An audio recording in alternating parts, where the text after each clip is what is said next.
Please welcome up to the stage Andrew Panabianco. Thank you very much. Hi. I'm going to see if I can take this out, if that's possible. I hope that's okay. I hope the sound person isn't mad at me. So there's some really intense emotional admissions tonight, really brave stories. I'm about to tell you a story about my scrotum. So, sorry, Dad. I was 19, a sophomore in college, and I was spending my afternoon in much the same way that I spent most of college, which is to say I was lying on the floor watching Seventh Heaven with my hand down my pants. Not for any particular reason, mind you. There was nothing masturbatory about this. Instead, it's more like a safety blanket. I've had girlfriends who, and I don't do this all the time. I saw a guy nod back there, sir. You know what I'm talking about. It's not sexual. It's the same thing as like leafing through a magazine when you're bored. It's just something to do with your hand, right? So I'm just lying there watching Seventh Heaven, which I don't actually like. It was my first instance. It's terrible, right? It's just so saccharine. It's right. It's mental diabetes, and you hate watch it. That was my first example of hate watching, and they're just so vile. It's just ugh. So I'm lying there watching Seventh Heaven with my hand down my pants, just kind of idly, just ambling along, and I come across something that, up until that point, I did not recognize. That's really vague. I felt 1, I felt 2.5. Well, more like 2 and like an eighth, but still, I found this kind of strange outcropping on one of my balls, and I was like, well, what the hell is, I know this area. I've known this area for a long time. What could this be? And then like the dark part of my brain says testicular cancer. And I say, oh shit, I've got testicular cancer. Oh my God. And you have to understand something. You don't know me personally, but I am exquisitely neurotic. So if there is even like the slightest notion that something could go wrong, my brain will take it and spin it out into an utter Greek tragedy, and it will befall me personally. So I go and I immediately pick up my phone and I call my father, who is a doctor, and he has been on the receiving end of my insane bullshit for 32 years, Dad. Thank you. And I say, Dad, and he goes, what? Because he already knows. He goes, what? And I say, Dad, I think I got something on my nut, and I think I have cancer. And my dad goes, oh, Jesus. Yeah, okay. I'm gonna call him Jimmy. Jimmy, no, I know. No, not that Jimmy. I come from a medical family. My father is a doctor. My mother was a nurse. My stepmother was a nurse. My cousin is a nurse. Everybody in my family is in medicine. I'm a writer. Want nothing to do with it. I don't even like my own body, let alone somebody else's. But my part of growing up in a medical family means that you would think that there'd be a lot of focus and attention given to the important emotional weight of medicine, but it isn't. It's just kind of like, oh, what, you got something on your ball? Let me call my friend Jimmy. And then he just sends me off to the hospital. And I'm just like, and I'm off looking for Jimmy, who I've known my entire life. He's like a surrogate father to me. So I get in the car and I'm driving in the car and I drive to this hospital in New Jersey, and I wait for him in the lobby, and he comes down and he sees me, and this guy's such a bullshitter. He just comes up to me with a shit-eating grin. He's like, hey, how you doing? What's going on? You okay? What's going on down there?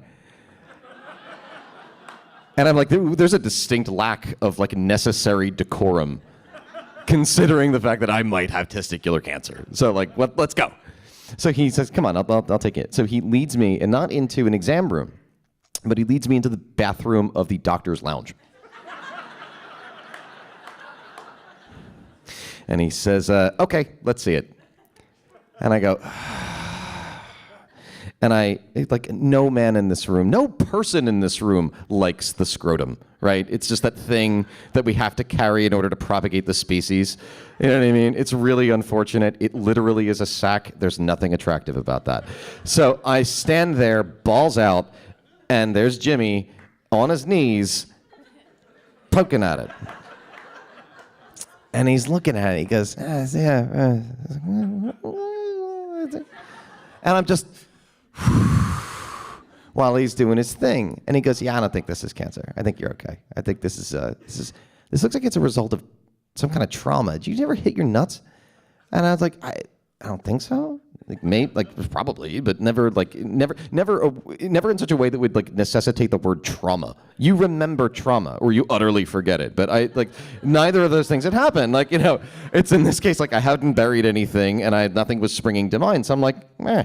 And so he's like, okay, yeah, look, just to be sure, because if you can't remember a specific trauma, like it could be, but I'm gonna set you up an appointment to go and get an ultrasound of your scrotum.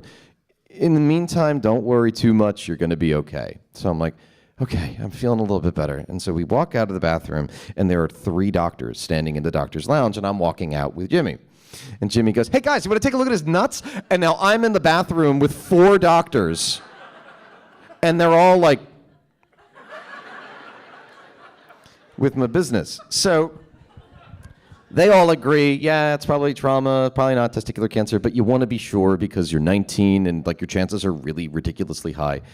So they make this appointment for me. So I go home, and the next day I drive out to the suburbs. I lived at the time. No, at the time I lived in the city.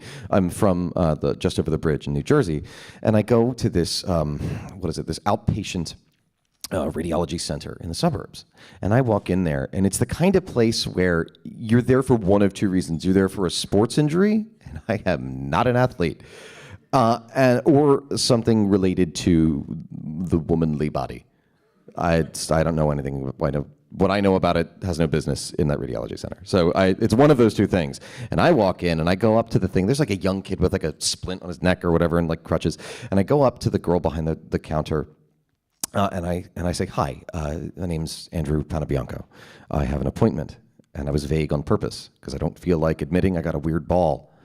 And it's not really that weird. It's actually fine. You don't even know. Like I've had to no, that's it. Like people don't think it's that creepy, so don't think it's like. So I don't know what that would be, but that would be really bad. So the girl's like sitting there, and she goes, okay, yeah, Panabianco, A-B-I-A-N-C, yeah, she types in the whole thing. Okay, Andrew, there we go. Here for a testicular you can just go sit right over there. Someone will be with you in a moment. So I'm like, yeah. So I go and I sit down. And I'm sitting there for a couple of minutes, and up comes a woman who is just bottomlessly beautiful. Just eyes as black as her hair. And that's good. That's like Disney villainous pretty. You know what I mean? How like how you imagine evil to be beautiful? Like that, like if you're like me, I don't know, maybe you like good. But like she's just absolutely like whatever. She's just perfectly beautiful and like these great bangs, and she's just her way up to me. And I look at her and I think, no. And she says, Andrew? And I go, yeah. And she says, follow me. And she leads me back to the room. And I'm thinking the whole way, like, there's no way that this beautiful creature is going to be the one performing my scrotal ultrasound. There's absolutely no way. She's a hostess. That's what she does. She takes me to the room where the, like, beefy Eastern European woman with no neck is going to do the procedure. And I don't have to worry about it, but very quickly it's becoming painfully evident that this woman will in fact be doing the procedure. So she leads me into the room, and we engage in the most uncomfortable conversation that I've ever had in my life, where she says to me, okay, and very professionally, in the way that medical professionals are. To them, you are work. You know what I mean? For me, it's my body. Like, this is the thing I wake up in every morning, you know? But for them, it's just, this is work. They do it every day. You mean nothing to them. You are simply another thing to be ticked off on their worksheet, right? She looks at me and she says, okay, so this is what we're going to do. I'm going to leave the room. And what I want you to do is I want you to take off your pants. I want you to lay down on the table. Good so far. Then what I would like you to do is I'd like you to take this, and she has these kind of paper towel-y blankets, basically. So I want you to take this. I want you to drape one over your leg. And I want you to take your penis, and I want you to rest it on your stomach. And I don't remember anything she said after that.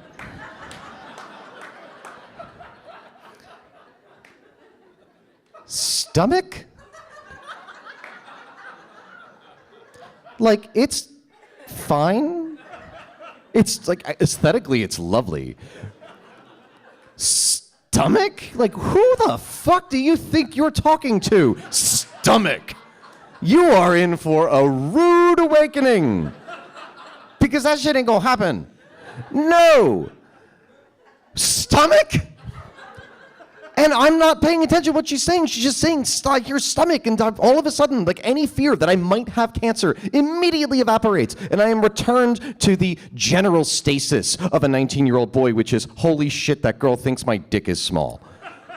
And she says, I'm gonna go, bye, bye, bye. Okay, so she leaves. And I'm now left alone in a room. Now, gentlemen, you'll know this, perhaps ladies, you will too. The penis is like the human barometer. It reacts to pressure. And when there's very little pressure, barometer goes up.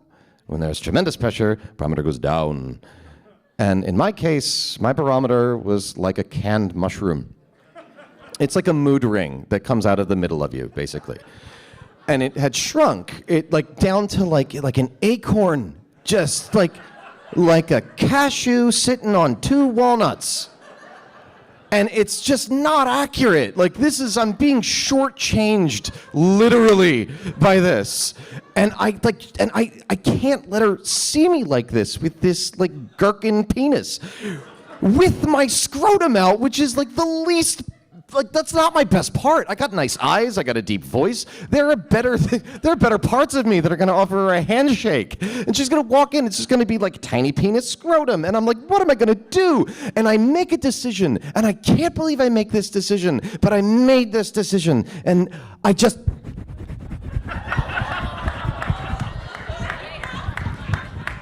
and not out of enjoyment. I've never done this out of need before, but just hunched over, like one of those lunatics in a bus stop, just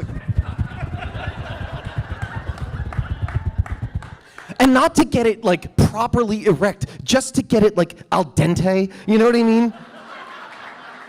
You know, where you're just kind of good, you know, and that's kind of just to get it in the neighborhood where she might walk in and go, not stomach, but not bad. So I get it to where it needs to go, and I jump on the table, and I take the towel, and I wrap it around my body, and I sit on it with my ass. So it's pressed down, you know, the straight jacket for penis. And I just wait then. So I'm just, what am I gonna do now? I just masturbated in a doctor's office, and now I'm just waiting with my balls out. And I'm so uncomfortable, and the girl walks in, and she doesn't even look at me. She just goes over, and she dims the lights. And because I'm an idiot, I assume she's as uncomfortable as I am, so I say something brilliant like, mood lighting. Oh. But she doesn't really pay attention, and she comes over, and she sits at the machine, and she picks up this tube of electroconductive gel, right? Because whenever you get, what's it called?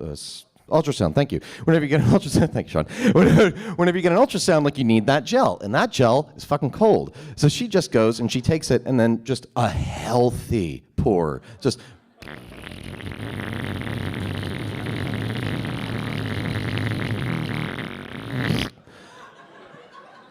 Soft serve level onto my scrotum.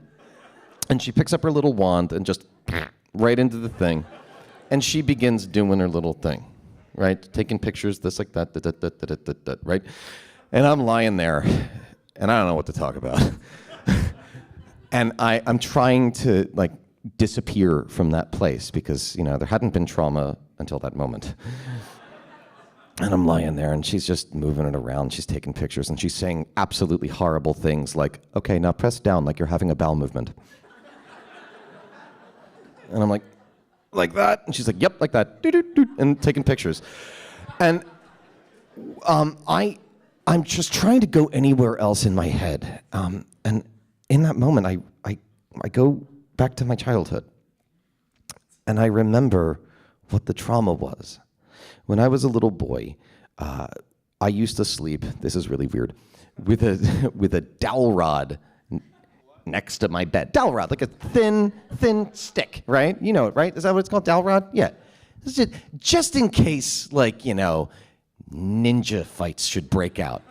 so that I could, like, fence them and fight, right? Because mom and dad would put me to bed, and then they would go and do whatever they do, probably, like, regret having a child. And I'm left in the room to, like, under the assail of many imaginary ninjas. So I've got this thing next to my bed. So they go to bed one night, and I'm, like, in there just ninjaing around, swinging this stick around. And I swear to God, I nail my left testicle hard with this stick, just. And it all dawns on me, like, that was it. That was the trauma. I don't have cancer. Yes! No! Because I'm stuck in this room, and now the only thing on my mind is, how the fuck am I gonna get out of this room? Meanwhile, the ocean of gel that had been on my testicles has melted all over my body because I run hot. Just, you don't need to know that. That's just the thing about me. I run hot. Always hot, never cold. That's how I roll. But it melts, and it melts like everywhere, like into like the parts of the body that are not necessarily as unattractive, but at least like a strong second place. And it's just down into like the gully of my butt, and just like everywhere, and like under me, and it's just terrible. And she's doing this whole thing, and finally she gets done. She gets up. And I guess I had melted more than most people melt, because she gets up and she looks at me and she goes, okay, I'm going to let you clean up and I'll meet you outside. So I'm like, thanks. So she leaves. And I have to get up and literally like peel myself off this like sticky, gross bed. And there's this pile of paper towels there, but they're like cheap hospital paper towels that have no absorbency whatsoever. So I'm there like trying to towel myself off here with my like just naked, pants off, dick out, just cleaning myself off here, and it's really hard to dry a jelly scrotum. So you have to like hold it like you're unfurling like some kind of like official message from medieval times, and then just. So I'm just trying to, and it's all like spreading around me and drying there, and it's just like, it's gross. I'm just covered in this stuff, and I'm like making this huge mess, and I clean off the bed, and by the end I've got this like giant pile of like jelly, gross paper towels. And I'm like, what the fuck am I gonna do with this stuff now? And I look over, and the trash can doesn't have a bag in it, and it's rude to just put them in there, and I don't know what to do. So I'm like, what the fuck? And I look over, and on the coat rack is one of those like disposable gowns. And I go, got it. And I go over and I grab the disposable gown and I lay it down, and I take all the paper towels and I put them in the middle and I wrap them all up, and I take the belt and I tie it at the top so it looks like this like sodden hobo bag. And it's just right there in the middle of the bed. I'm like, good. And I pick up my pants, put them on, walk out the door. And I'm going to get out of there because I have now remembered what the trauma was from. I now believe I don't have cancer. And by the way, I never had cancer. All this shit was in my head. So I walk out to the thing, and I'm just trying to make a beeline for the desk so the girl will give me my paperwork. And the girl looks at me and she's like, Pana Bianco? And I go, yeah, that was me. She goes, good. And she's the whole thing. I'm like, yeah, let's go. Gotta get out of here. Really uncomfortable scrotum. Gotta get out of here. And all of a sudden I feel on my shoulder, and I turn around, and it's the goddess. And she's holding the sodden hobo bag. And she says, I think you left this. And I search my mind for any response. And the best I could come up with was, no, that's for you. And I got the fuck out of there. Thank you.